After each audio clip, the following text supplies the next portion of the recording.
Okay, so I had people ask me what my thoughts were on some of the San Diego Comic-Con revelations dealing with some of the Marvel movies, in particular Avengers 2 and SvB DoJ.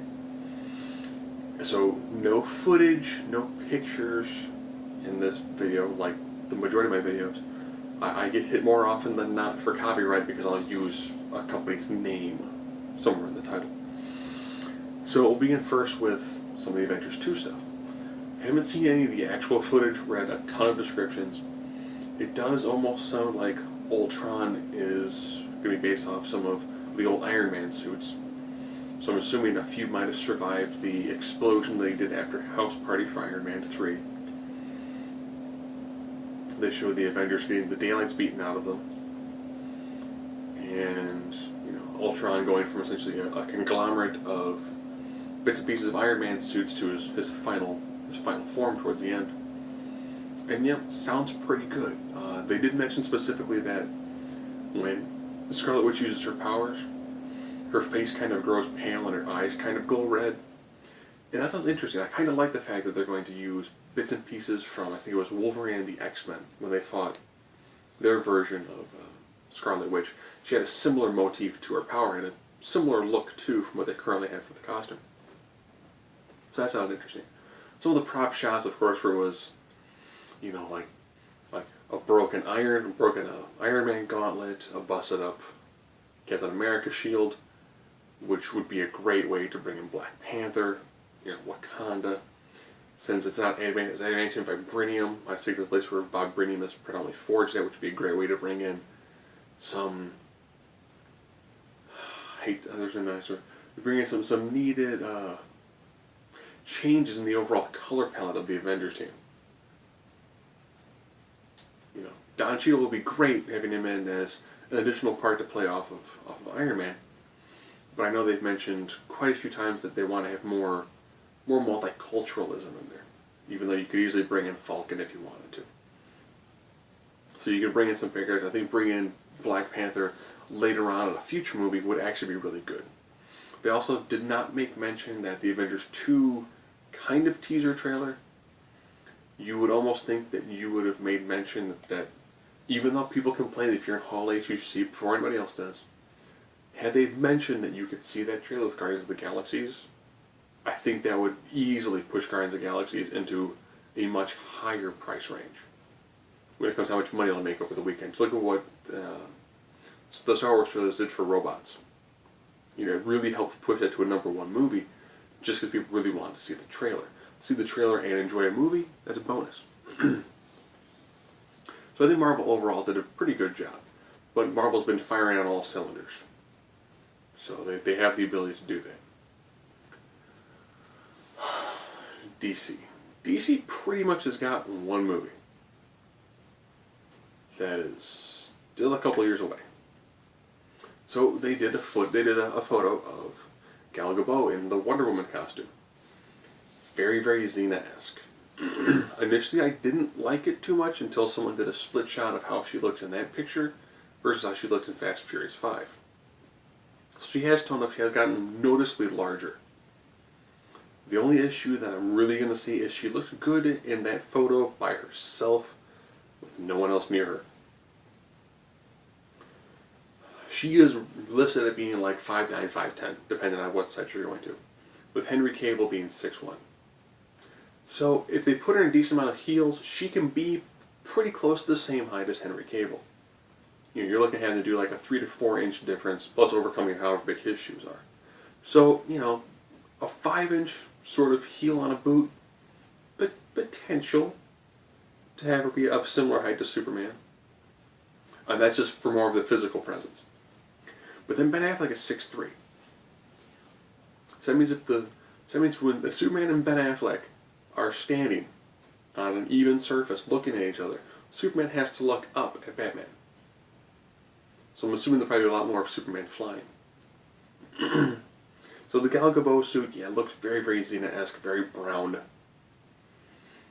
I was looking at going, I almost wish if they were going for a leathery bronze look, you would almost hope that there had been like little hints of color. Even the emblem that they got across the chest is so muted. You know, if you wanted to show that it was leather and copper or leather and bronze, you at least would have something like the outlining effect. That's my main complaint, is it looks really, really muted. Someone took it through Photoshop and removed some of the kind of smoking effect and gave it some actual different light source, and it showed hints of red, which I'll be honest, if you just have like a little bit of red, it doesn't need to be the red, white, and blue. It would make sense that the mascara might not have those colors. Even though you can easily work it through to have the color palette actually make sense. You know, had they gone with more of the armored look, kind of like the Kingdom Come sort of outfit, where it's like a full body armor sort of suit, that also looked very impressive. You know, the costume itself, beyond the poor color palette, looks okay. I still think when people compare her to someone like Lady Sif, what made Lady Sif and Jamie Alexander look a lot bigger, ironically they're pretty much the same size, or pretty close to it. What made her look a lot bigger is they put on shoulder pads. The shoulder pads, of course, give a much wider shoulder to hip ratio, or shoulder to waist ratio, I should say, which give that definition to have it show there's more muscle. It gives more of that V shape to the body. When you get rid of that, it really does narrow that. It doesn't make her look as physically imposing. So now, the small amount of footage. Again, not seeing this footage in the clearest of ways, it really did kind of seem like video game cutscene footage. It looked very, very heavily CGI'd. If you didn't get to see the footage, it by now might have been taken down off YouTube. Pretty much, you've got Batman in a neck restrictor bat armor. The bat armor from the shot actually looked pretty decent. It is the Frank Miller. It is the short ears. It is a block neck. It looks like armor, with white glowing eyes. Batman pulls on a bat signal, which again is the Frank Miller, more blocky style Batman logo. Turns on the light. Then the distance there's Superman flying. His eyes glow red. They cut to Batman's eyes glowing white. Cut to the logo. And it was impressive to see those two. However, it needed, for something that's going to have to be what this is what's going to satisfy you for the better part of 2 years, it needed something.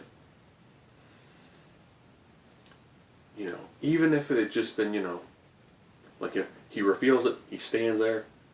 If you would have had Ben Affleck say a word, if it would have been, even if it would have been, he would have pulled in and would have been listening like, hello Clark. Just anything would have just really, really set the tone. But the fact that you were two people who didn't say anything, instead it was just stared out. That was done with CGI. And it was like, wow, that is your big reveal with like 2 years to go. No dialogue. You know, you didn't have him, you know, like pull it back, reveal it, and then have Superman, you know, like burn 2 dots into it, or it just felt very much like it just really needed something. It needed like 1 or 2 seconds of something except down them staring at each other to have really got me excited for it. I mean, I'm more excited about the crossover between Family Guy and The Simpsons, and that's, you know, like 2 months away. This is 2 years away. And The Simpsons, which is like a 25-minute episode, gave a 5-minute clip. This movie is going to be about 2 hours and 10 minutes, and we get like 40 seconds to people staring at each other. With no action involved. Crowd went nuts. Again, I didn't watch that much of the panel before it. It just seemed like I was like, oh, it's cool for what it is. But that's your first opening salvo. That is your first big boom. That is your first, man, this is happening. This is going to come down. These two guys are going to fight with a bunch of other random characters thrown in all over the place, and it just didn't have that impact for me. You know, looking at it, be like, wow, it's really cool that they're doing this. Yeah, if I had better faith in Warner Bros. In the past, huge Green Lantern fan, super excited with Green Lantern coming to the big screen. Didn't work out.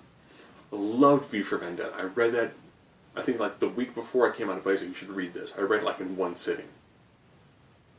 So I started reading like 11 o'clock at night. At like, I think 1, 2 o'clock in the morning when I was done, I'm like, wow, that was an amazing book. Oh man, I need to go to sleep. I worked the next day. Super excited. Major letdown. I liked The Watchmen. Mr. Trevor Watchmen was amazing. Movie, pretty good. Not as good as it should have been, but it was still pretty good. So I've got quite a few times where Warner Brothers had put a great foot forward, and I was excited about it, to be kind of let down. And with this one, this is your first big shot, and your competition is showing, minutes of a film, and they've got a whole host of films already lined up, and they're just kicking them out, 2 to 3 films a year, and your next big film is still 2 years out. It just left a lot to really be desired.